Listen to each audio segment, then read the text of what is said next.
అభ్యర్థులు త్వరగా ప్రకటించడానికి తమ పార్టీ బీఆర్ఎస్ పార్టీ లాగా ప్రాంతీయ పార్టీ కాదని తమ పార్టీకంటూ కొన్ని సిద్ధాంతాలు ఉన్నాయని తమ అధిష్టానం అన్ని పరిశీలించి అభ్యర్థులు ప్రకటిస్తుందని టీపీసీసీ రాష్ట్ర ఉపాధ్యక్షులు తాహెర్ బిన్ హందాన్ అన్నారు. అయితే ఎమ్మెల్సీ కవిత పార్లమెంట్లో మహిళా బిల్లును ఇప్పుడు తీసుకువస్తుందని, కానీ తమ ప్రభుత్వం ఎప్పుడో దీనిపై పార్లమెంట్లో చర్చించామని చెప్పారు. ఇక రాబోయే రోజుల్లో నిజామాబాద్ జిల్లాలో కాంగ్రెస్ జెండా ఎగురవేస్తామంటున్న తాహెర్ బిన్ హందాన్తో మా నిజామాబాద్ ప్రతినిధి Naveen face to face. Nizamabad జిల్లాలో ఎన్నికల వేడిరగులు ఉంది. అన్ని పార్టీలు కూడా ప్రజలను వద్దకు వెళ్ళి వీటి ప్రజలను ప్రసన్నం చేసుకునే పనిలో పడ్డారు. అయితే మొత్తం ఉమ్మడి నిజామాబాద్ జిల్లాలో కాంగ్రెస్ పార్టీ ఎలా ఉంది, ఎలా ముందుకెళ్తుంది తెలుసుకునే ప్రయత్నం చేద్దాం. దీనిపై మొత్తం మాట్లాడడానికి పిసిసి ఉపాధ్యక్షులు తాహెర్ బిన్ గారు ఉన్నారు. వీరిని అడిగి మరి చెప్పండి, నిజామాబాద్ జిల్లాలో కాంగ్రెస్ పార్టీ ఎలా ఉంది, ఎలా ముందుకెళ్తుంది? ఈ రోజు మీ ద్వారా మీరు అడిగిన ప్రశ్నకు సమాధానం, కాంగ్రెస్ పార్టీ ఈ రాష్ట్రంలో ప్రజల దగ్గరికి వెళ్ళడానికి అనేక విధాలుగా కార్యక్రమాలు తీసుకొని ప్రజల దగ్గరికి వెళ్తా ఉన్నాం.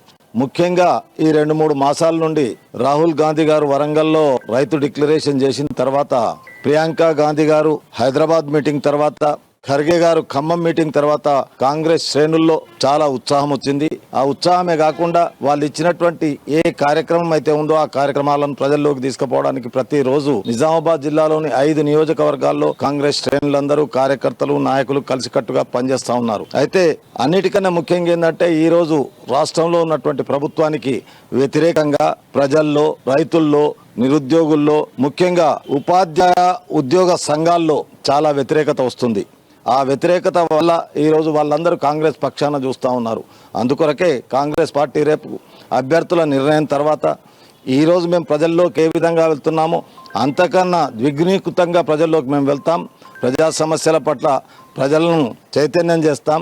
కాంగ్రెస్ పార్టీ పక్షాన వాళ్ళను తీసుకొచ్చి రేపు ఎన్నికల్లో అభ్యర్థి ఎవరన్నది కాకుండా కాంగ్రెస్ విజయం కొరకు కృషి చేస్తాం. అంటే ఇప్పటికే ఇటు అధికార బీఆర్ఎస్ పార్టీ ఇటు సిట్టింగ్ ఎమ్మెల్యే సీట్లు కూడా ప్రకటించింది. మీ కాంగ్రెస్ పార్టీ ఇప్పటి వరకు కూడా కేవలం ఇంతవరకు ఎవరు ప్రకటించాలి, కేవలం సభ్యత్వం తీసుకున్నది ఇంతవరకు. కాంగ్రెస్ పార్టీ జాతీయ పార్టీ.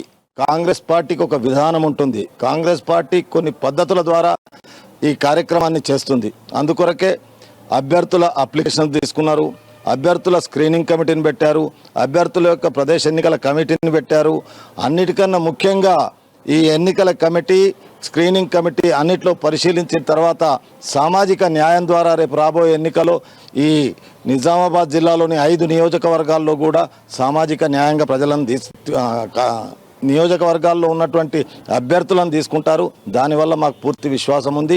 1978లో ఇందిరాగాంధీ గారి నాయకత్వాన ఏ విధంగా ఈ జిల్లా పాత నిజామాబాద్ జిల్లాలో 9 నియోజకవర్గాలు ఏ విధంగా గెలిచామో ఈ రోజు కూడా అదే విధంగా 9కి 9 నియోజకవర్గాలు గెలుస్తామనేటువంటి విశ్వాసం మాకుంది. అంటే ఇప్పుడు ఇటు మహిళా ఓట్ల కోసం కూడా ఇటు కవిత కూడా ఇటు పార్లమెంట్లో మహిళా బిల్లు కోసం పోరాడుతుంది. మరోవైపు రైతులు ఆకర్షించేందుకు కూడా ఎంపీ కేంద్ర ప్రభుత్వం పసుపు బోర్డు కూడా గ్రీన్ సిగ్నల్ ఇచ్చినట్టుగా తెలుస్తుంది.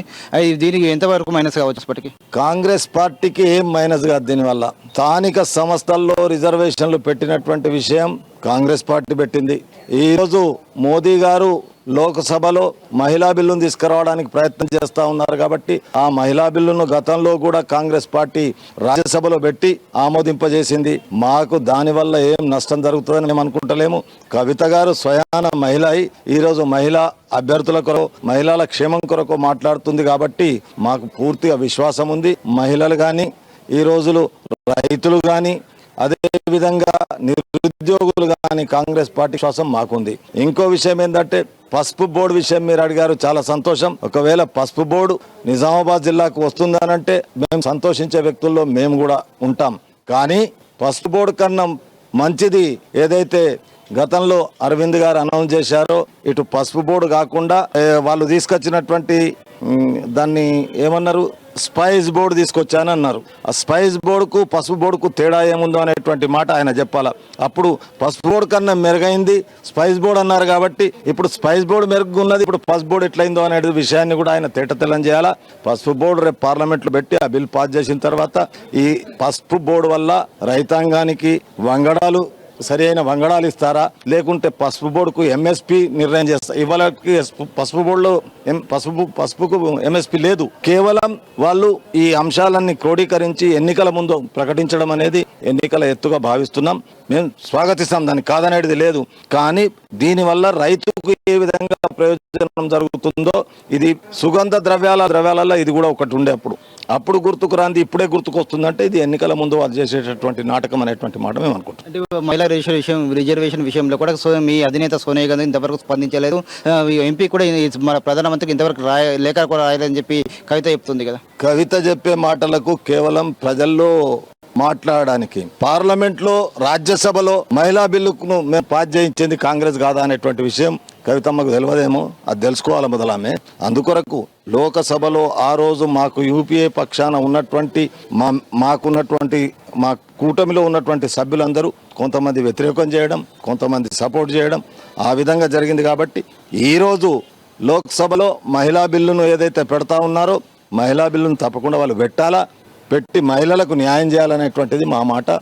రేపు పార్లమెంట్లో మా విధానం ఏముంటుందో మా సోనియా గాంధీ గారు తెలియజేస్తారు. వీళ్ళంతా కూడా చెప్తున్నారు, రానున్న ఎన్నికల్లో కాంగ్రెస్ పార్టీ 7 స్థానాలు కాంగ్రెస్ పార్టీ కైవసం చేసుకుంటుందని చెప్పి కూడా వీరు ధీమా వ్యక్తం చేస్తున్నారు. అయితే ముఖ్యంగా ఇటు పసుపు బోర్డు విషయంలో కూడా తాము పూర్తిగా స్వాగతిస్తున్నామని చెప్పి, పసుపు బోర్డు వస్తే ఇక్కడ ఉన్న రైతులకు కూడా మంచి జరుగుతుందని చెప్పి, దీనిపై కూడా ఇటు పార్లమెంటులో ఇటు కేంద్ర ప్రభుత్వం కూడా స్పష్టమైన హామీ ఇవ్వాలని చెప్పి స్పష్టంగా చెప్తున్నారు. దీంతో పాటు మహిళా రిజర్వేషన్ల విషయంలో కూడా ముందుగా మాట్లాడింది తమ ప్రభుత్వం అని చెప్పి ముఖ్యంగా చెప్తున్న పరిస్థితి కనిపిస్తుంది. ఇటు మహిళలకు కూడా రిజర్వేషన్లు కల్పించాలని చెప్పి ముందు నుంచి కూడా తమ పార్టీ పోరాటం చేస్తుందని చెప్పి కూడా తాహిర్ బీన్ చెప్తున్న పరిస్థితి మనకు కనిపిస్తుంది. ఖచ్చితంగా రానున్న రోజుల్లో మాత్రం నిజామాబాద్ పార్లమెంటులో హస్తం పార్టీ హవా కొనసాగుతుందని చెప్తున్న పరిస్థితి మాత్రం ఇక్కడ కనిపిస్తుందని చెప్పవచ్చు. కెమెరామెన్ మైపల్తో నవీన్, అమ్మానుస్, నిజామాబాద్.